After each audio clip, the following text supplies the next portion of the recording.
Hey, how you doing out there in YouTube land? This is Stiletto coming at you from the Wild Wild West. Today we're going to have a follow-up on my Cold Steel Tanto SR1 Survival Rescue 1 Tanto blade. We're going to be using the newest catalog from Lynn Thompson, Special Projects. This is number 49, 2018. And first of all, let's start off with going over the specs. Let's get the specs out the way of it, for all of you that don't know what the specs are. This is the Tanto version. It has also a clip blade version, and it's just called SR1. This in the book, this one says SR1 Tanto point. It weighs 7.2 ounces, 4.8 millimeters thick for the blade stock. The blade is 4 inches long. The handle is 5 inches, 5 3/8 inches long. The blade steel is CPM S35VN. Overall length is 9 3/8.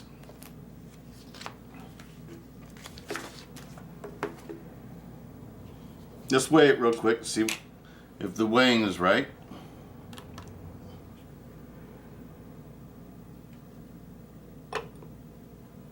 .2 ounces on the dot.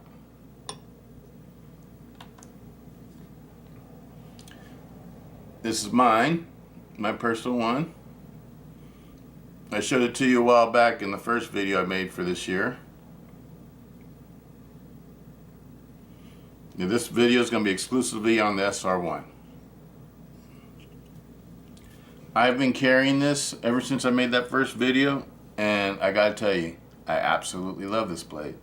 I'm a person that always likes lighter weight blades, so this is an oddity for me. Because I thought I was going to get this one and just make a video of it and maybe use it every once in a while, but this has turned into like an EDC for me. I really like it. I really don't mind the weight because of everything else that you get with it. You get the super thick blade. Super thick blade. Super strong. The blade is a saber ground blade. Instead of just being saber ground or chisel ground, whatever you want to call it, saber ground on the tip and then hollow ground on the main body, like all the other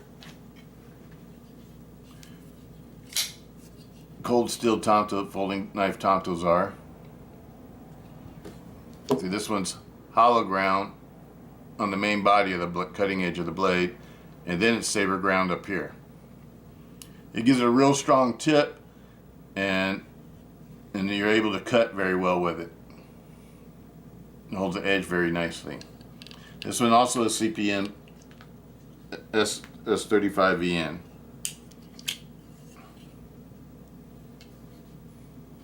But this one's saber ground on the main body of the blade, so it makes it super tough. This is an excellent knife to be a survival rescue knife. I got my little girl here. She's trying to get in the movies. She wants to come say hi to y'all.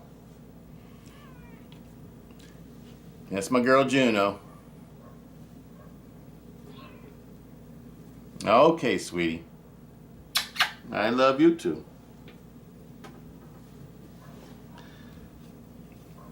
But this is an excellent blade. I highly recommend this knife. I really love. I love the way it has the thumb studs. They're for left and righties. It has a partial liner.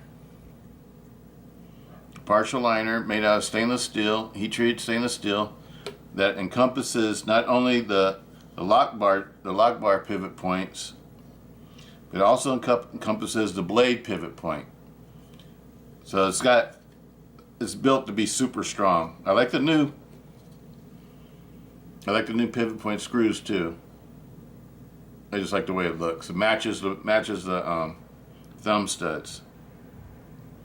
It's really a beautifully made knife. The only drawbacks on it is this clip. Looks great, works great. Well, I shouldn't say works great because it's super tight. So it's like really it's overly tight. But you know, to be a survival knife, That might be something that you want. You want something that you're not going to lose, right? That makes it harder to draw because it's really tight on your pants. Now, I don't like to bend things or sand underneath it or whatever, because later I might want to take the pocket clip off and either put it on the other side or go without a pocket clip at all. So I'm the type of person that doesn't like to sand underneath it. I just let it wear normally. But this one is really tough. all my other ones, like the Recon ones, my other favorite, Tanto, folding Tanto. These, after a while, they wear really nicely, and they're not hard on your pants. They're easy to draw. This one hasn't gotten to that point yet. Maybe I just haven't had it long enough. But one thing I would say, though, that I would change on it if I was the designer and the manufacturer of this knife, is that I would make this green and make this the back spacer. Since it's G10, it's not aluminum. I would make this green also to match the handles. I think that would look better, just for aesthetics.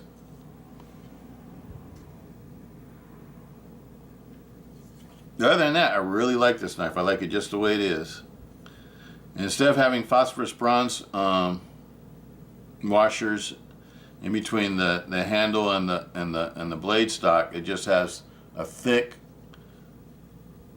Teflon washer. It doesn't have the phosphorus bronze. I guess it's because they have stainless steel around the pivot point now, that it's not G10 around the pivot point. So they did away with the phosphorus bronze. And you know what? It works perfect.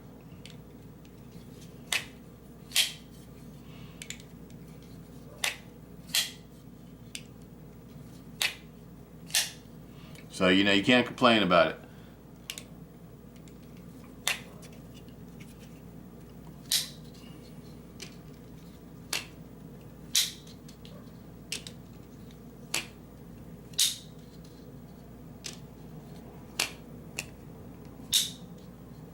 I really love this knife. I highly recommend it. I can't tell y'all how much I like it. I really like this knife. It's one of my favorites now. I'd say my favorites now are the Recon one, the SR one, and I like the old Tau War still. Those are my 3 favorites. If I was to go to 4 favorites, I'd have to put in a American Lawman in there. But anyway, I like this blade so much that I had to go to Midway. Midway had a sale on them for $130. I don't know if the sale's still going on. Y'all might want to check it out if you're interested in this knife. But that was like the lowest price I've ever seen for these. And I always like that. When I like something a whole lot, I always get 2 of them.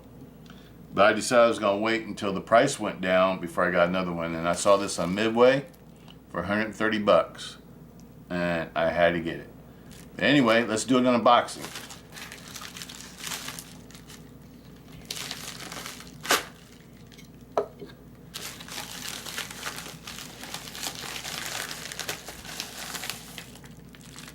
There it is. That's the way they come to you. That's what the box looks like. It has a barcode. It tells you what it is.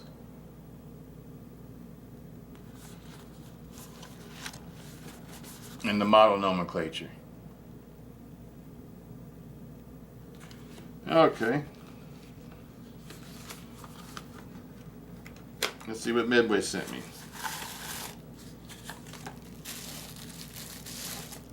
Yes. Always keep all the box and everything it comes with, in case you want to sell it down the road. It's worth more if you have the box and everything. It just looks better online when you're selling it. Set that out the way. Perfectly centered.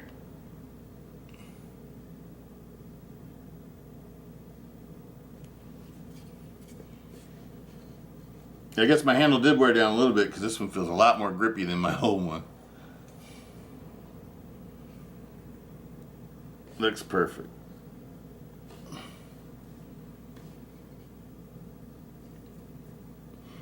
Everything's just the same. Nothing different. Rock solid. These things are super rock solid. Blade edge is perfect.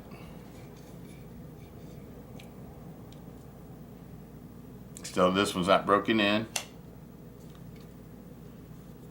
Beautiful. There's no rattle, no nothing. It's just a really rock solid knife.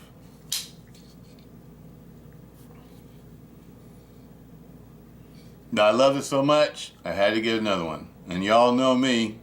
If you know me, you know that when I really like knives, I get more than one of the same model. This one will go in my knife roll. And it'll be my backup in case something ever happens to this one. 130 bucks on Midway. You can't beat it. I love it. This one, I've taken all apart so you guys can see what the insides look like. See how it's made. I've carried it, used it. It's a great knife. So if you're all interested in the SR1 or been on the border by the SR1 or on the fence about the SR1, I would say get one. Especially the Tanto. That's the one I like, is the Tanto. Tantos, as you guys know, I always like them because of the way the blade's made. It's thick all the way to the point. To me, this is probably the strongest blade design out of all the knives that Cold Steel makes. It's probably their Tanto line of blades. This blade is made very similar to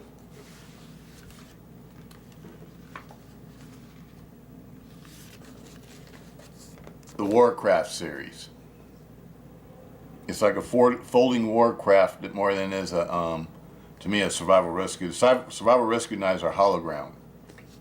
The Warcraft series are saber ground. It's the only Tanto that Cold Steel makes that's saber ground. Fixed blade, and it's also their toughest one too. Their toughest Tanto of all the Tantos that Cold Steel makes for fixed blades. The saber ground Warcrafts are the toughest, the strongest and the toughest. They've done all sorts of advertising with them, holding up cars and engine blocks and all sorts of stuff. These are super tough knives. These are the ones you take if the zombie apocalypse happens. I'd want a Warcraft. It's made with the American 3V steel. And now you got a folding Warcraft. This is more like a folding Warcraft to me than it is a SR1. That's sort of what I wanted to put out there. I know it's called an SR1 and everything else like that, but the way the blade's made reminds me of the Warcraft more than the SR1s. It's built to be super tough. I don't know if it's Cold Steel's toughest knife. I know that the 4MAX is probably tougher than this one maybe, but it's up there with the 4MAX. I don't think anything else besides this one and the 4MAX is tougher than this one. The way it's made, it's just made to be just super stout. And if you're the type of person who likes super stout knives, this is the way to go if you ask me, because the price bracket of it, for the price that you're getting, how much you're spending, you're getting a knife I don't think there's anything that's tougher than this knife at $130 or $150, maybe even $200 or $300. I don't think there's any knife in the world that's a folding knife that's more EDCable and tougher than this knife. Nothing. I don't think there's nothing on the planet that's tougher than this one at the price bracket that's at. So anyway, I highly recommend it. I've been carrying it for a while now, and I absolutely love it. It is a little bit heavy when you carry it, but it weighs 7.2 ounces, which is about the same amount of weight as, let's say, like a Tie-Lite 6 or extra large Voyager without the Tanto point blade. And what else weighs about that much? Extra large holdout weighed about 6.8 ounces, if I remember right, which is close to 7.2. So it's like carrying an extra large blade from Cold Steel, as far as the weight is concerned. But for me, this is a legal carry because it's 4 inches long. The extra larges where I live now aren't legal carries anymore. I used to like to carry them all the time. This is really a nice blade. It's balanced really nice. It's just feels really good in the hand.